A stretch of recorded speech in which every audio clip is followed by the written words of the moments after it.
kembali. Pasca putusan 6 tahun penjara serta denda 300 juta rupiah dan membebankan uang pengganti 7,3 miliar rupiah terhadap mantan wali kota Loksmawe Swadihaya atas kasus korupsi PT Rumah Sakit Arun Loksmawe. Kejaksaan Negeri Loksmawe merasa tidak puas dengan keputusan hakim karena tidak sesuai dengan yang dituntut oleh jaksa penuntut umum. Hal ini disampaikan oleh Kepala Kejaksaan Negeri Loksmawe beberapa waktu lalu pasca vonis hakim Pengadilan Tipikor Banda Aceh yang didampingi oleh Kasih Intelijen Teri Gutama. Alasan banding. Jadi dalam tuntutan kita itu tidak melulu hanya menyangkut tuntutan atas pidana badan. Ada menyangkut tentang pasal yang dapat dibuktikan. Kita membuktikan pasal dengan dakwaan primer yaitu pasal 2, sedangkan majelis hakim membuktikan pasal 3 sebagai dakwaan subsidiar. Ini tidak tepat menurut kami. Kemudian yang kedua, kita ada menuntut pidana tambahan berupa pencabutan hak politik selama 5 tahun terhitung sejak selesai menjalani pidana badan. Oleh majelis hakim tidak diputuskan, tidak diakomodir tuntutan kita. Nah, itulah menjadi alasan-alasan kita kenapa kita harus mengajukan banding. Sementara itu, T. Fakhraldani, kuasa hukum Swadihaya, menyatakan bahwa mantan wali kota Loksmawe Swadihaya juga mengajukan banding. Memori banding telah diserahkan ke Pengadilan Tinggi Banda Aceh pada hari Senin 19 Februari 2024. Adapun alasan pengajuan banding karena banyak fakta persidangan yang dinilai tidak dijadikan acuan oleh majelis hakim dalam mengeluarkan vonis. Bahkan tidak ada satupun fakta persidangan yang selama ini diketahui oleh publik yang menyatakan bahwa Swadihaya menerima aliran dana dari PT Rumah Sakit Arun. Dan anehnya, majelis hakim malah membebankan uang pengganti sebesar 7,3 miliar rupiah kepada Swadihaya. Berikut pernyataan lengkap T. Fakhraldani. Ada dua alasan utama yang jadi. Yang pertama adalah alasan hukum kami yang menganggap bahwa majelis hakim itu keliru dan salah dalam menguraikan fakta hukum. Harus diketahui bahwa fakta hukum itu kan berasal dari fakta-fakta di persidangan. Mulai dari keterangan saksi, alat bukti, bahkan sampai keterangan terdakwa sekalipun.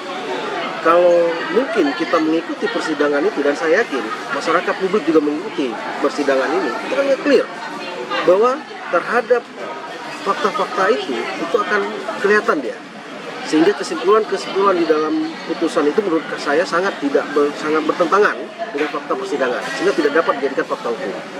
Yang paling menjadi alasan utama kami dalam alasan yang pertama itu adalah di situ majelis hakim mengatakan bahwa ada fakta hukum pengambil ahlian Rumah Sakit Arun oleh Pemko Bunda Kota. Tidak ada fakta hukum seperti itu. Tidak ada fakta persidangan yang mengatakan bahwa rumah sakit telah diambil oleh Pemko. Tidak ada. Yang ada adalah bahwa rumah sakit mengambil ahli operasional rumah sakit ex-PT Arun NGL, bukan mengambil rumah sakitnya, operasional yang diambil. Itu pun didasari atas adanya surat dari Presiden Direktur Arun pada saat itu yang mengembalikan SIOR, surat izin operasional rumah sakit kepada Pemda, kepada wali kota. Artinya apa yang dikembalikan di situ dalam surat itu clear dijelaskan bahwa dikarenakan SIOR ini masih berlaku, silakan pemerintah kota mengambil alih, silakan pemerintah kota menunjuk pihak lain untuk mengelola rumah sakit, karena Arun sudah tidak bisa lagi mengelola itu. Itu fakta hukumnya. Yang kedua, fakta hukum yang mengatakan bahwa rumah sakit Arun itu milik negara, itu tidak ada. Rumah sakit itu dari awal adalah rumah sakit privat, rumah sakit swasta, dikelola atau milik Pertamina, dikelola oleh yayasan, yaitu namanya Yayasan Kesehatan Arun atau Yakesna.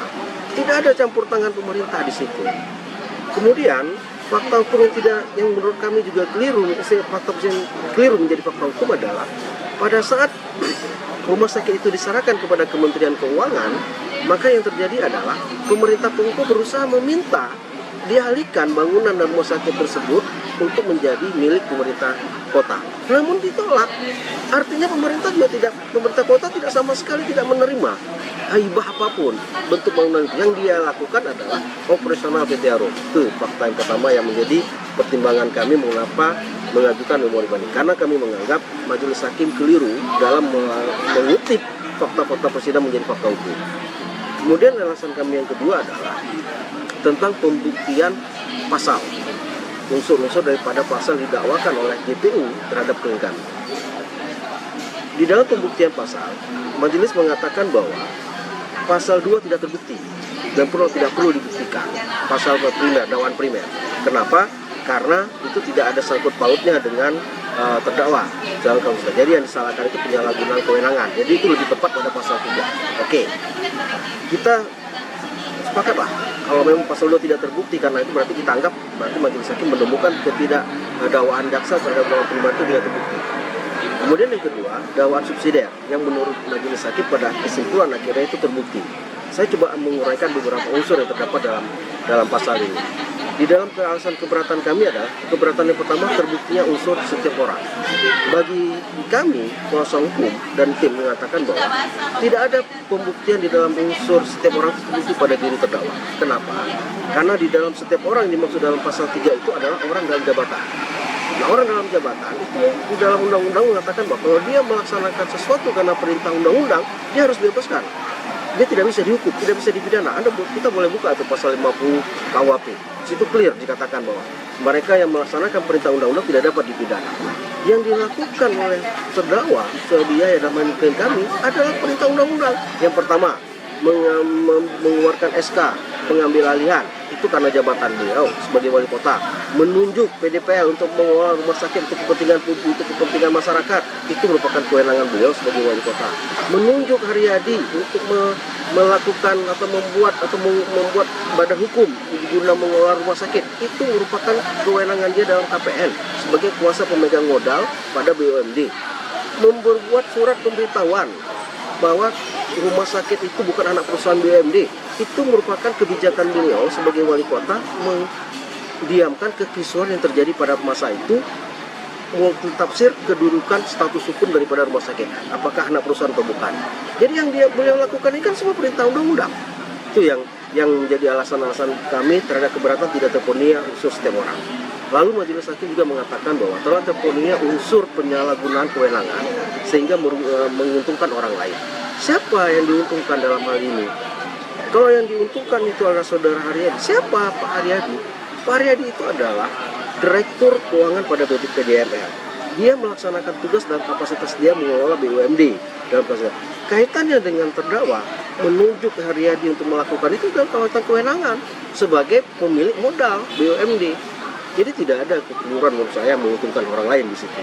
Yang dilakukan oleh Pak Haryadi murni kalau berkaitan dengan terdakwa adalah dalam tupoksi penyelenggaraan kenegaraan. Tidak ada kaitan. Penyelenggaraan pengelolaan rumah sakit itu dilaksanakan sendiri oleh BUMD, PDPL itu dengan rumah sakit itu sendiri. Bagaimana mekanisme? Tidak satu pun itu menjadi campur tangan daripada Pak Wali Kota. Tunjukkan di fakta di persidangan tidak ada satu surat pun kebijakan Wali Kota menyangkut tentang pengelolaan rumah sakit, tidak ada. Kecuali surat-surat awal yang mengambil alih, yang memberikan pengalihan operasional kepada BUMD. Itu yang ada. Kemudian yang ketiga adalah unsur merugikan kerugian ke negara. Ini yang menjadi pertanyaan besar kami di dalam memori banding. Kenapa majelis hakim tidak menentukan lebih dahulu status hukum, status kedudukan rumah sakit Arum itu apakah institusi negara atau bukan? Kenapa fakta di persidangan tidak ada satupun? Bahkan yang pada saat saya sebagai penasihat hukum ingin menguji itu kepada ahli, inspektorat untuk menguji itu, pertanyaannya di-cut. Tidak boleh bertanya dan segala macam karena itu terlalu melebar dan sebagainya. Ini kan aneh. Saya mau menguji nih, kalau kita mau menyatakan kerugian negara, kita tentukan dulu objek negara yang dirugikan.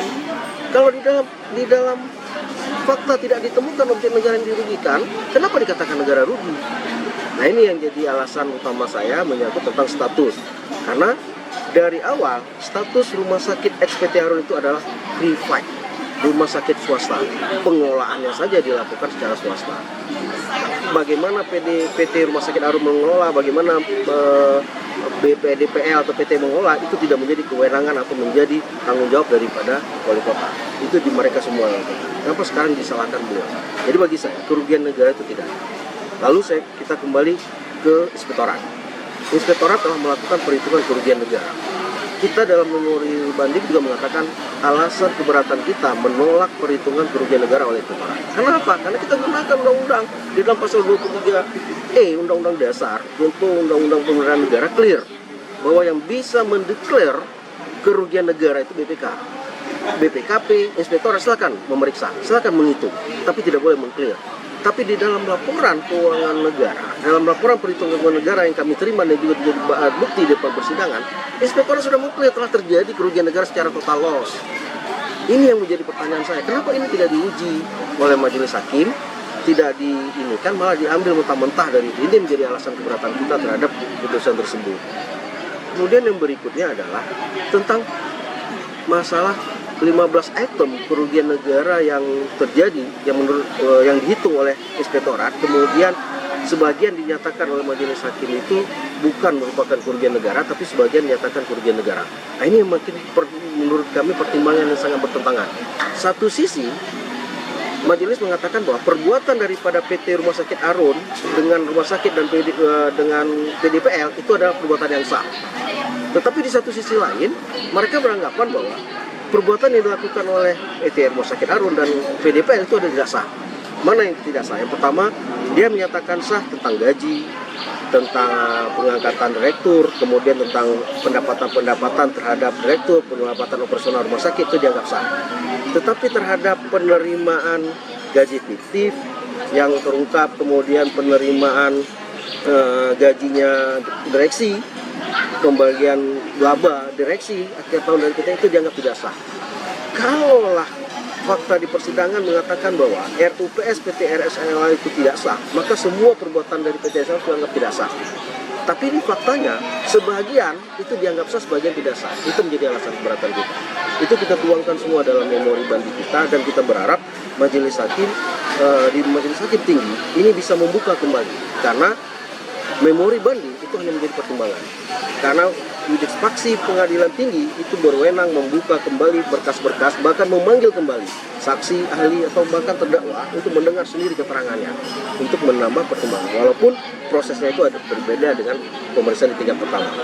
Itu yang kami sampaikan di dalam ini. Dan yang paling keberatan kami sebagai kuasa hukum terdakwa Swedia adalah dibebankannya UP, uang pengganti terhadap pelanggaran. Saya percaya persidangan ini diikuti oleh publik. Saya percaya sekali bahwa nyaris ini hampir masyarakat tidak pernah diam untuk melihat ketidakadilan. Di masyarakat sendiri pasti bisa menilai bahwa tidak ada fakta hukum, tidak ada fakta persidangan, tidak ada informasi, tidak ada bukti tertulis bahwa terdakwa Swedia yang menikmati keuntungan daripada pengelolaan rumah sakit Arun itu. Tidak ada. Lantas dibebankan UP dia dengan memakai kalimat pertimbangan hukumnya seperti ini. Akibat perbuatan terdakwa yang menguntungkan orang lain, maka perbuatan akibat kerugian terhadap itu dibebankan kepada beliau. Sedangkan saya pikir semua sarjana hukum, semua ahli hukum paham bahwa undang-undang tipikor itu dibentuk untuk mengadili tindak perbuatan formal dan material dari suatu tindak pidana penyelenggaraan negara. Orang yang melakukan kesalahan formal itu dihukum secara administrasi, dihukum secara negara karena kesalahan formal. Orang yang melakukan kesalahan material dihukum secara material. Jadi artinya kalau langsung dinyatakan ini keliru suatu tindak pidana, maka yang dibebankan ke dia adalah tanggung jawab dia sebagai dalam jabatan. Tapi menikmati kerugian dan menikmati uang negara itu dibebankan kepada yang menikmati. Itu yang menjadi alasan kami.